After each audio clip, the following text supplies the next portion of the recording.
Banyarwanda banyarwandakazi nongeye ndabasuhuje cyane. Iyi ni The Mix Rwanda. Aka kanya ndaje kugira ngo dushyire umucyo kuri iki kibazo kimaze iminsi kivugwa cy'uyu mwana witwa Uwamariya Leontine wo mu karere ka Nyamasheke. Bivugwa ko yakaba yarahembwe kuri uriya munsi abandi bana bahize abandi bahembeweho. Hari amakuru menshi arimo aragenda avugwa, bivugwa ko uyu mwana yanze guhamagarwa ku bushake. Bivugwa ko ngo abayobozi ba NESA banze kumuhamagara ku bushake ngo kugira ngo atifotozanya n'abayobozi bakuru. Banyarwanda, ndagira ngo iki kintu tubanze tucyumvikaneho. Ubundi mu Rwanda mumaze no kubibona kwanza, ni igihugu gikora kuri demokarasi, aho buri wese aba afite ijambo. Nimba mwarakurikiye ijambo umuyobozi wo muri NESA yavugiye kuri televiziyo Rwanda nyuma y'uko amakuru nk'aya caca y'uko umwana yarenganyijwe yanze guhamagarwa ku bushake, yabisobanuye neza cyane. Niba wararikurikiye, yavuze ko uyu mwana mbere y'uko batangaza amanota nk'uko bisanzwe bikorwa, bahamagaye nimero batanga mu byangombwa iyo bari gususha y'umubyeyi we. Barayihamagaye ndetse baranayibona, bavugana n'uwo muntu abemerera ko azaza muri uwo muhango wo guhemba abana bahize abandi. Bukeye bwaho rero ngo byagenze bite? Abayobozi bo muri NESA barongeye baramwibutsa, bahamagara ya nimero, ariko uwo nguwo ngo ni umubyeyi we yavuze ko ngo ari mu karere ka Karongi atari buze kuboneka. Banyarwanda, ese nkawe uri umuyobozi, umubyeyi w'umwana akavuga ko ataza kuboneka, ni iki wakora hariya? Ni iki warenzaho?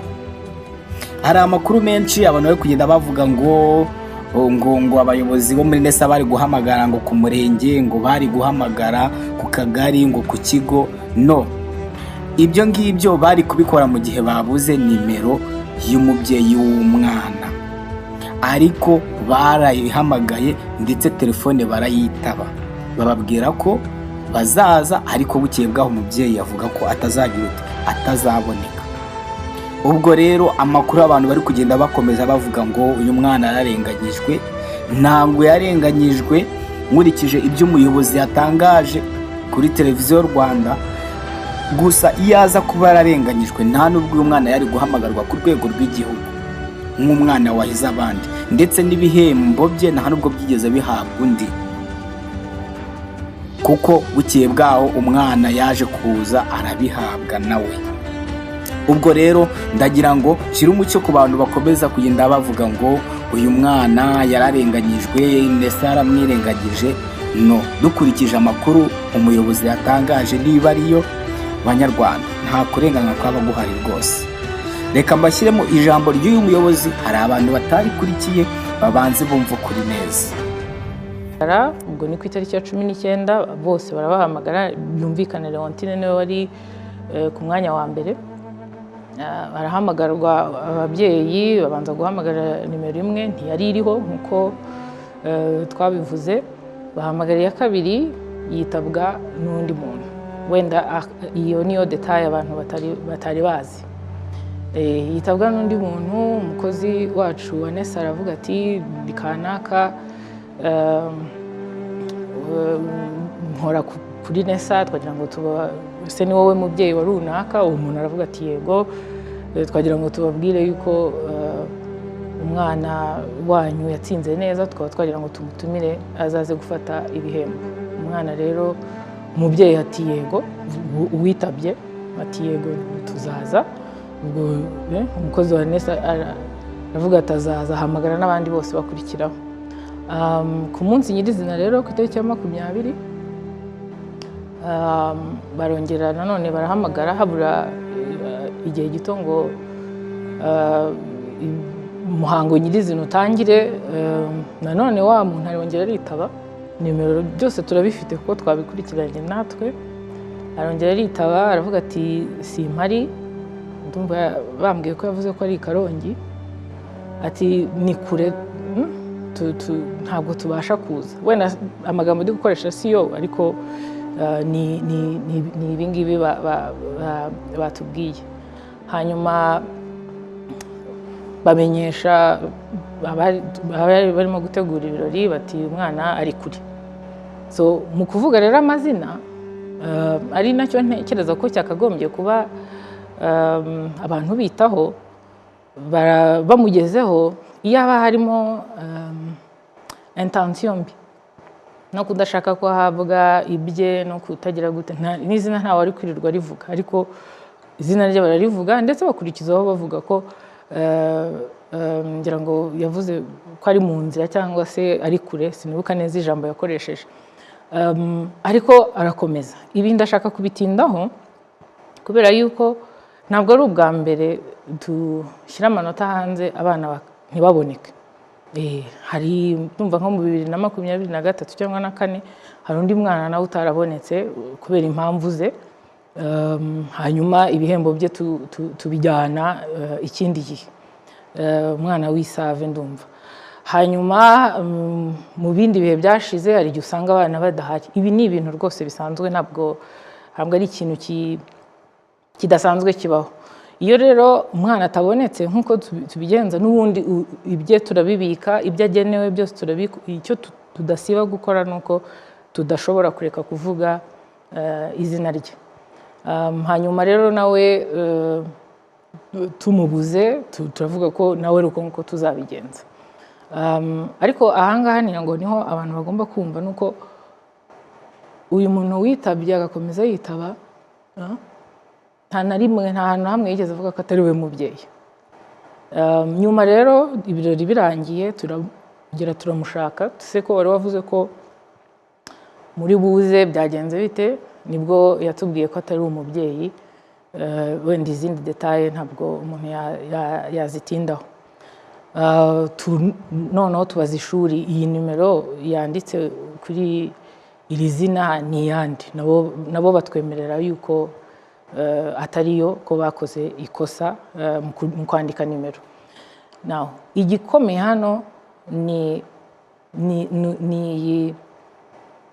aya makosa ari administrative, kandi natwe tutihanganira, ndetse ibi ni akantu gatoya ushobora guhindura gusa izina ry'umuntu, umuntu ntabona amahirwe yandi akurikiraho. Twarabibonye, hari igihe abana baza diplome yabo ugasanga ibyanditse kuri diplome n'ibyanditse ku irangamuntu ntabwo ari bimwe.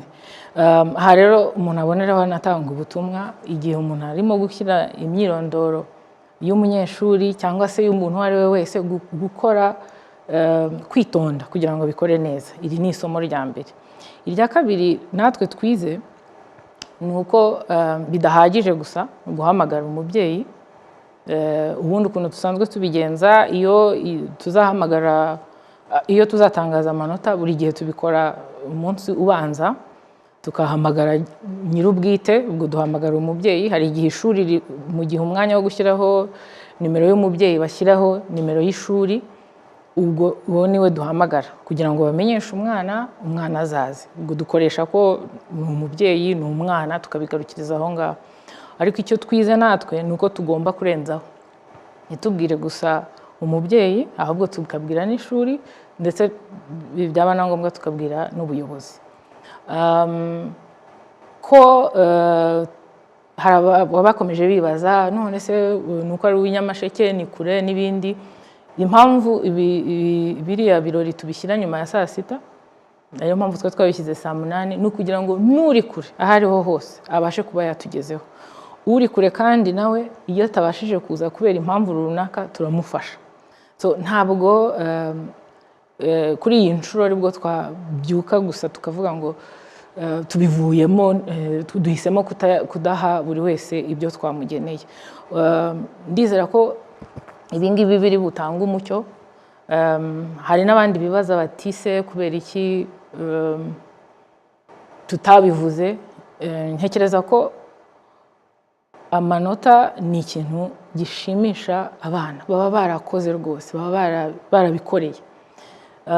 Igihe rero tubitangaje twakwifuje ko imbaraga zose zishyirwa mu gushimira aba bana. Aba bana ni abahanga, ni nacyo tuba twifuza. Ubu rero kubera iri kosa riri administrative, ibyari byiza byakagombye kuba bishimisha abana ndetse n'imiryango yabo n'abaturanyi n'amashuri birimo kubiha. Ari naho nifuza rwose gusaba abantu bose, mureke abana baba abana, bishimira umusaruro w'ibyo bagezeho. Murabizi neza rwose nta leta y'u Rwanda ntabwo ivangura, umwana wese w'umuhanga ahabwa amahirwe yose nk'undi. Nta kintu na kimwe icyo dukwiriye gushyiraho kureba ni ukubishimira, tukareba yatsinze, aho gushyira imbaraga mu kureba ni uko ari uw'inyamasheke, ni uko ibi n'ibi, hashyirwa imbaraga ko yatsinze kandi akaba yahawe ibyo yifuza.